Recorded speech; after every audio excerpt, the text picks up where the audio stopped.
जय जय रघुवीर समर्थ. दशक 8 समास 8 आत्मदर्शन निरूपण. श्री गुरुभ्यो नमः. परमात्मा म्हणवणारा तूच आहेस असे निरूपण केले होते, होय ना? त्या परमात्म्याची लक्षणे अशी आहेत. पहा, परमात्म्याला जन्म मरण नाही, त्याला येणे जाणे नाही, बंध मोक्ष हे दोन्ही नाही. परमात्मा निर्गुण निराकार आहे, अनंत अपार आहे, नित्य निरंतर आहे आणि आहे तसे असणार आहे. परमात्मा सर्व ठिकाणी व्यापक आहे, अनेकामध्ये एक असून त्याचे स्वरूप ज्ञान तर्काने न मिळणारे असल्याने ते समजून घेण्यासारखे नाही, असे परमात्म्याच्या स्थितीबद्दल वेद सांगतात. आता परमात्मा अगम्य आहे असे कितीही वर्णन केले तरीही भक्तीने त्याची प्राप्ती होते, यात शंकाच नाही. आता या भक्तीचे लक्षण समजावून घेत आहोत. भक्तीमध्ये 9 प्रकार आहेत. या 9विध्या भक्तीने अनेक भक्त पुनीत झाले आहेत. 9 भक्तीमध्येही 9वी आत्मनिवेदन भक्ती हे भक्तीचे सार असून ते थोर आहे. म्हणून साधकांनी आपल्या अनुभवाने शेवटच्या भक्तीचा विचार करावा. आपल्या स्वरूपानुभवाने आपल्याला अर्पण करणे हेच आत्मनिवेदन हे जाणा.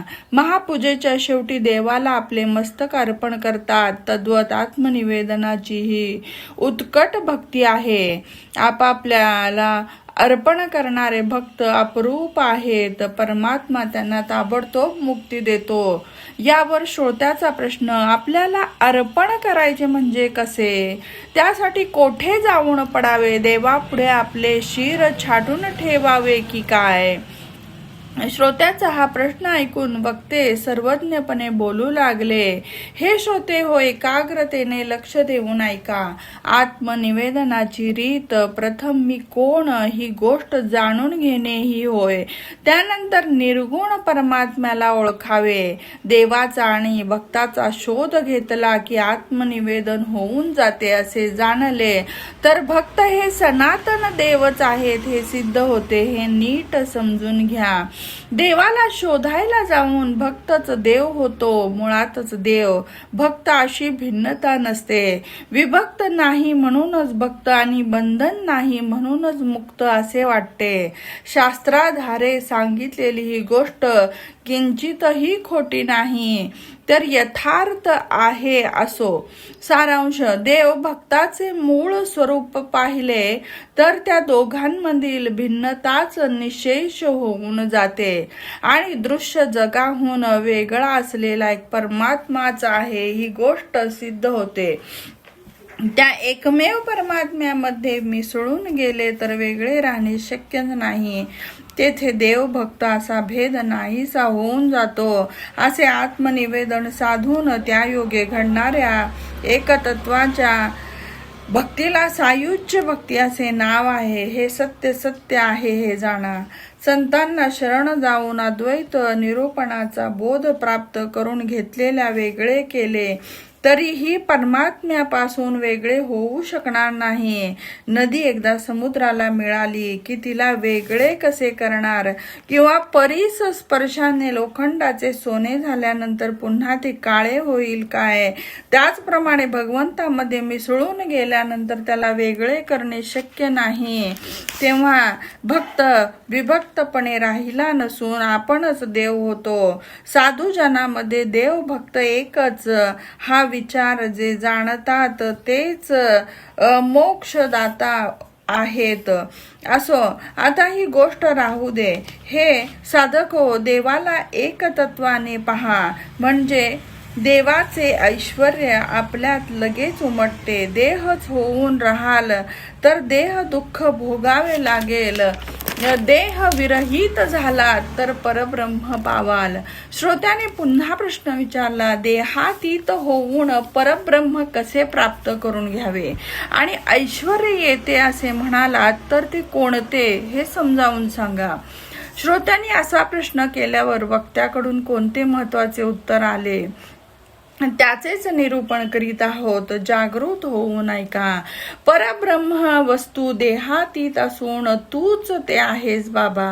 देहातीत असणाऱ्या तुला देहाभिमान शोभत नाही. हा बोध ज्यांच्यामध्ये ठसला आहे त्या परब्रह्मरूपाची स्तुती वेद करतात.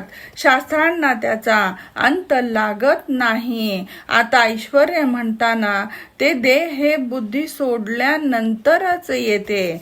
देहच मी असे वाटते तर अधोगती होते हे मात्र निश्चित. म्हणून साधू वचन खोटे असे मानू नये. खोटे म्हणाल तर दोष लागतो. यावर श्रोत्याने पुन्हा प्रश्न केला.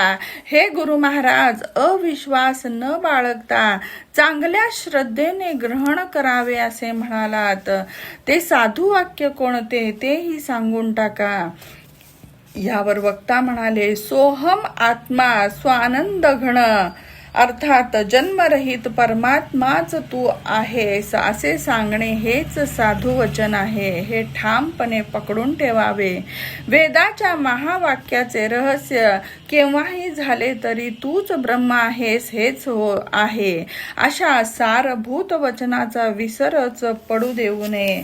वर सांगितलेला सत्य सिद्धांत सोडून देहाला मरण आल्यानंतर मी परमात्म्याला पावतो असे म्हणणे ही गोष्ट खरी असे समजूच नये. काही मूर्ख माया कल्पांतानंतर नाश पावली तरच आम्हाला मोक्ष प्राप्ती होईल, तोपर्यंत शक्यच नाही असे म्हणतात. पण मायेचा कल्पांत झाल्यानंतर किंवा देहाला मरण आल्यानंतर निरायासपणे परब्रह्म प्राप्त होते असे म्हणणे योग्य नाही. अशाने फार समाधान मिळणार नाही. समाधानाचे लक्षण वेगळेच आहे. प्रलय अथवा मरण मुक्तीचे मत म्हणजे सर्व सैन्य मरून गेल्यावर राज्य पद मिळत आहे असे म्हटल्याप्रमाणे होय. पण सैन्य असतानाच राज्य करावे ही गोष्ट त्यांच्या लक्षात येईना असे झाले. खऱ्या शहाण्याने माया असूनही नाहीशी होणारा आणि देह असतानाच विदेह स्थिती प्राप्त करून देणारे समाधान शोधायला हवे. राज्याचे सिंहासन मिळाल्यानंतर प्रजा काय करणार? प्रजेला पाहिल्यावरती राजा काही पळून जात नाही. तद्वत आत्मज्ञान झाल्यानंतर जग आणि देहाचा दिखाऊपणा डोळ्याला दिसत असला तरीही समाधान काही जात नाही. वाटेत सापाच्या आकाराचे मूळ पाहून भयंकर घाबरला होता. पण खरी गोष्ट समजल्यावर त्याला ठार मारायची गरज आहे काय? त्याचप्रमाणे माया भयंकर वाटते ही गोष्ट खरी असली तरीही विचाराने ती खोटी आहे हे जाणल्यानंतर तिची भीती का बाळगावी? मृगजलाचा महापूर पाहून त्याच्या पैलतीराला कसे पोहोचू शकेन असे चिंताग्रस्त झाल्याप्रमाणेच ही भीती होय. ते केवळ भास मात्र आहे असे जाणल्यानंतर संकट कुठले? भयंकर स्वप्न पडले असताना खूप भीती वाटते ही गोष्ट खरी आहे. पण जागे झाल्यावरही विवंचना करण्याचे कारण काय? असो काहीही झाले तरी माया कल्पनेला दिसते होय ना? दिसू दे. मी तर कल्पना रहित आहे. मी निर्विकल्प ब्रह्म झाल्यावर मला कल्पनेची चिंता कसली? शेवटी ज्याची मती जशी असते त्याप्रमाणे त्याची गती होते असे सर्वजण म्हणतात ना, त्याप्रमाणेच तुझा शेवट झाला की सहजच तुझी प्राप्ती झाल्यासारखी झाले. चारही देह नाहीसे झाल्यावर आणि जन्माचे मूळ असलेला अहंकार निर्नाम झाल्यावर त्या देहात अहंकार प्रांत याचा संबंध नसलेला आत्मा तू आहेस असा निश्चय ज्याचा झाला आहे त्याला ज्ञानाने आत्मगती होते. गती म्हणजे काय? अति अवगतीच्या पलीकडे असणारा परात्पर तो आहे. त्याची स्थिती जाणण्यात जेथे वेदाची मतीच कुंठित झाली आहे तेथे गती अवगतीचे कुठले काय? त्यांच्यात आत्मप्रचिती, शास्त्रप्रचिती, गुरुप्रचिती यांचा संगम झाला आहे. त्याची जीवत्वाची भ्रांती नाश पावली आहे. परिपूर्ण वस्तूचा आत्मानुभव आला आहे. एकूण सद्गुरु बोधाने त्याने परमपद प्राप्त करून घेतले आहे. ज्या क्षणी सद्गुरु बोध झाला त्याच क्षणी स्थूल सूक्ष्म इत्यादी 4 देहांचा अंत होऊन आत्मस्वरूपाकडे पूर्ण लक्ष लागते. त्या निधिध्यासाने साधक शेवटी ध्येय स्वरूपच होऊन जातो आणि तोच सायुज्य मुक्तीचा धनी होऊन बसतो. दृश्य पदार्थ नाहीसे होऊन गेले की सिद्धांतपणे आत्मा एकटाच असतो. एवढेच नव्हे तर विचाराने निरखून पाहाल तर दृश्य म्हणणेच अस्तित्वात राहत नाही. अशा तऱ्हेने खोटे ते खोटेच असे पाहून ते खोटे आहे याचा अनुभव येणे हाच मोक्ष ही गोष्ट जाणा. अत्यंत प्रेमाने श्रवण मनन करीत सद्गुरूंचा बोध अंतःकरणात जे ठामपणे पकडून ठेवतात तेच मोक्षाला अधिकारी होतात, होय ना. अशा शिष्याचे शेवटी दोन्ही पक्ष नाहीसे होऊन जातात. लक्षही नाही अलक्षही नाही असे आत्मस्वरूप होणे हीच मोक्ष स्थिती आहे. ही गोष्ट निश्चितपणे जाणा. त्या पूर्णावस्थेत ध्यानधारणा आपले काही काम नाही म्हणून बाजूला होतात.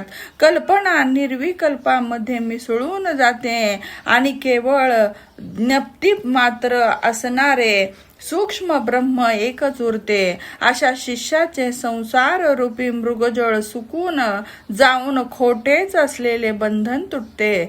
सद्गुरु बोधाने वर सांगितल्याप्रमाणे जन्मरहित असलेल्याला जन्म दुःखापासून मुक्त केले. संगरहित असणाऱ्यांची संग व्याधी बरी केली.